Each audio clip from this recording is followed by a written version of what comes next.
Olá pessoal, Charlotte veio só dizer olá também, mas vamos passar já às opiniões, ok? Vou começar então com um livro do Fernando Pessoa, Contos Escolhidos. Nós quando pensamos em Pessoa, se calhar não pensamos em prosa, não é? Pensamos logo em poesia. Mas então, esta edição da Assírio e Alvim tem 10 contos do Pessoa, escritos em alturas diferentes. Eu posso mostrar-vos aqui o índice. Vocês notam que a carta da Corcunda para o Serralheiro tem ali uma gralha, que eu acho triste, porque o índice é uma coisa que deve ser vista e revista, enfim. Muito bem.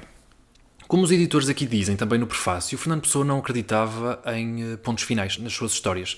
Portanto, os contos não se podem considerar como completos. Alguns estão mais completos que outros, é verdade. Vocês têm, por exemplo, aqui o Peregrino, que é feito de fragmentos, de esboços, de ideias, que o Fernando Pessoa se calhar tinha para uma coisa mais complexa e que não veio a concretizar. Começando aqui por este Um Jantar Muito Original. Um Jantar Muito Original, como os editores aqui desta edição apontam, é um conto muito inspirado no Edgar Allan Poe. E essa influência é inegável. Eu também não quero revelar muito dos contos, ok? Principalmente deste, porque é um conto que depende mais da surpresa, mais do que os outros não são bem assim. E eles comparam então esse conto do Fernando Pessoa a dois contos, a duas narrativas do Poe, que é então o The Narrative of Arthur Gordon Pym of Nantucket e o Thou Art the Man, que eu não sei como é que este último ficou, mas terá ficado qualquer coisa como Eis o Homem, é este o Homem, qualquer coisa assim. Enfim, eu do Arthur Gordon Pym não li, porque era uma narrativa bem mais longa, penso que mais de 100 páginas. Mas o Thou Art the Man, sim. E gostei mesmo muito e entendo as comparações. Se vocês leram alguma coisa do Poe, vocês sabem que, pelo menos dos contos que eu li, e isso posso dizer com alguma confiança, o Poe apoiava-se muito em elementos que parecem para o leitor assim, inexperiente, sobrenaturais, mas depois no fim existe sempre uma explicação lógica para aquilo, e este não é exceção. O Fernando Pessoa, no conto vocês notam as influências, mas o Fernando Pessoa aqui não posso dizer que sejam completamente iguais. E porquê é que é um jantar muito original? Vocês têm o presidente da Sociedade Gastronómica de Berlim, penso eu, que é assim, que se chama R. Prosit, exatamente. E existe, de facto, um jantar. E eu não vos digo o que é servido, mas é muito engraçado. E se vocês pensam que há aí uma ideia muito original, o Fernando Pessoa já usou essa ideia há mais de 100 anos e acredito que outros escritores tenham usado antes. Gostei muito, é muito engraçado, mas não me disse assim grande coisa. A Estrada do Esquecimento é um conto demasiado pequeno, e aqui entramos num estilo diferente de Fernando Pessoa, portanto um conto bem mais filosófico, se calhar. Depois temos o Peregrino, que é então aquele conto feito de esboços, feito de fragmentos, e eu gostei. Tenho pena de não ter uma estrutura, mas depois no final o Fernando Pessoa quase que vos dá um texto que é o resumo do livro ou do conto que ele gostaria de ter escrito. E eu gostei, e tenho pena então de não ser um conto um bocadinho mais completo. A Hora do Diabo é um conto que, se vocês estiverem interessados no tema do Fausto, vocês podem ver, estou a pensar nos escritores, mas o primeiro eu penso que é do Christopher Marlowe, acho que é assim. Depois vocês têm o Fausto do Goethe.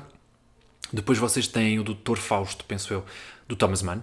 E têm também o Fausto do Pessoa, que foi escrito até antes do Mann. E outros, muitos outros. Portanto, o mito do Fausto é um mito mesmo muito conhecido na literatura.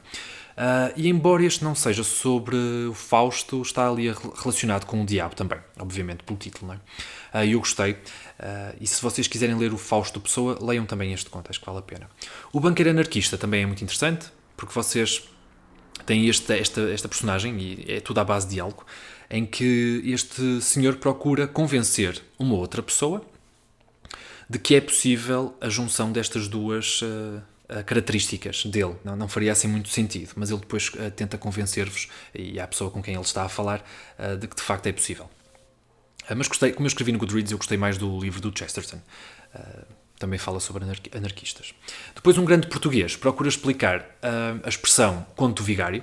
Portanto, a pessoa cria mesmo um personagem chamado Vigário e faz ali um estratagema com umas notas falsas. Eu achei muito engraçado também. É daqueles que vale a pena. É dos mais engraçados. Depois temos o Maridos, que eu também não gostei muito, que é uma mulher que está no tribunal a falar com um juiz e que matou o marido. Depois temos o Adiador, que eu sinceramente não percebi. Não percebi. É daqueles contos em que a pessoa realmente leva-me para... Não é esotérico, mas... Não sei. Não consegui compreender. Enfim. A Carta da Corcunda para o Serralheiro. Eu li este, penso que 3 vezes. 3 vezes. E das 3 vezes eu chorei a ler esta carta. Mas chorei muito. Lágrimas grossas, como eu escrevi.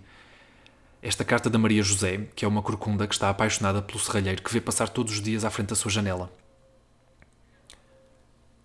E... nem sei. Eu nem sei. Só de pensar já me emociona um bocadinho e nem sei.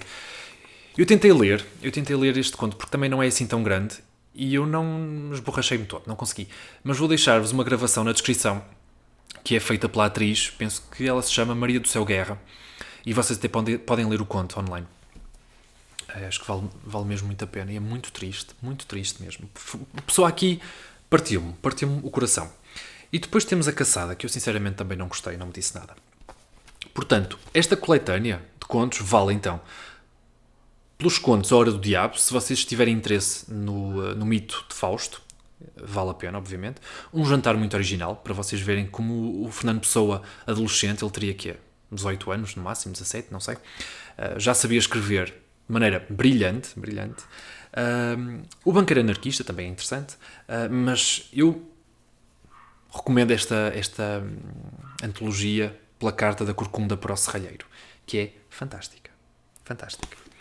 Muito bem. Portanto, por causa daquele livro do Pessoa, eu também li o conto do Poe, Thou Art a Man, que eu gostei mesmo muito também e que está ali relacionado com heranças, um corpo desaparecido, um homem rico desaparecido, depois desconfia-se que é o sobrinho e afinal não revela mais nada. E tudo muito tan no final. Adoro. O próximo livro é o livro do Ralph Waldo Emerson, A Natureza, que é um livro de ensaios. E o Emerson é um escritor norte-americano que nasceu ali na zona de Boston no século XIX, 1803, e morreu em 1882. E eu quis ler este livro porque a última referência que apanhei foi até no livro do Steiner, O Silêncio dos Livros, que eu falei num vídeo anterior. Mas é um escritor que vocês apanham muitas referências. E o Emerson fazia parte então de uma família de pastores, de reverendos, frequentou Harvard também e influenciou, por exemplo, escritores como o Henry David Thoreau neste seu Walden, que pôs em prática então o que o Emerson escreveu neste ensaio A Natureza.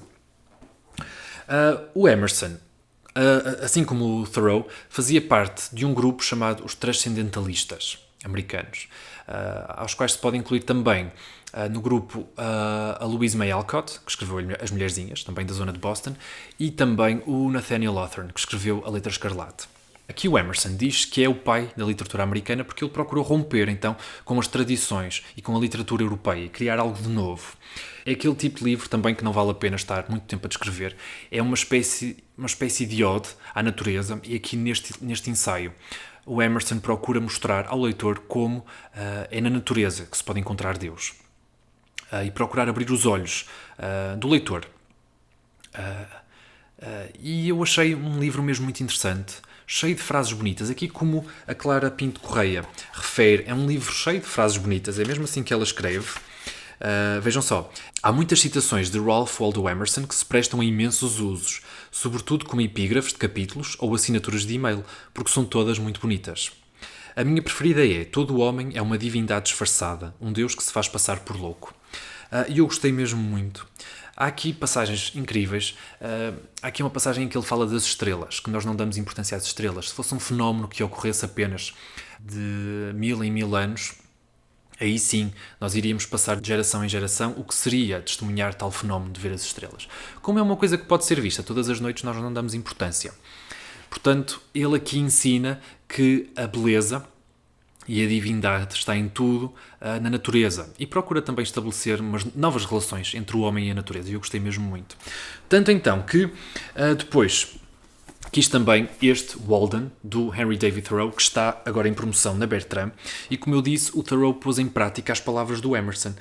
Foi viver para o meio do bosque, que o Walden.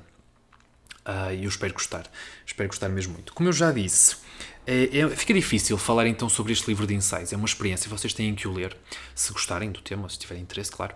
Aqui o Emerson quase que defende o próprio estilo, a própria opinião do que deve ser a religião. A sua religião, e claro que vocês depois conseguem traçar alguns paralelismos também com o budismo, por exemplo.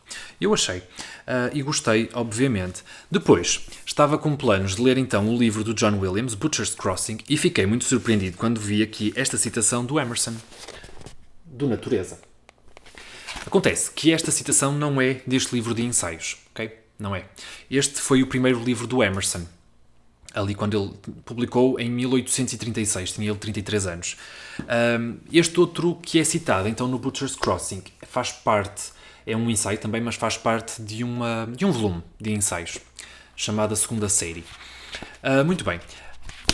Eu já estava a ler o Butcher's Crossing, mas depois surgiu a oportunidade de ler o livro com o José, e vou deixar o canal do José cá em baixo. Leitura de cabeceira. Sigam o José Brasileiro. E sim, vou ler com ele. Portanto, parei esta leitura. Fui ler então o livro do Emerson, que eu já tinha encomendado. Portanto, fiquei mesmo surpreendido quando vi ali a citação dele, embora não seja do mesmo ensaio. Gostei destas leituras e surpreendeu-me muito aquele conto então do Pessoa. A carta de uma corcunda para um serralheiro. Achei absolutamente fantástico. Uma das melhores leituras que eu fiz este ano. Sem dúvida, o Pessoa aqui destroçou-me completamente. Acho que nunca chorei tanto. Pelo menos este ano, acho que nunca chorei tanto. Adorei. E o do Emerson, claro, é uma experiência. Não fica um livro favorito da vida, mas é aquele livro que eu acho que vou querer reler muito. Principalmente antes, se calhar, de ler o Walden, do Thoreau, que espero gostar. E depois, claro, o Pessoa levou-me a ler o Poe e comecei a dar uso então à edição que eu tenho da Fall River Classics, que eu adoro. Vemos então no próximo vídeo, ok? Tchau, pessoal!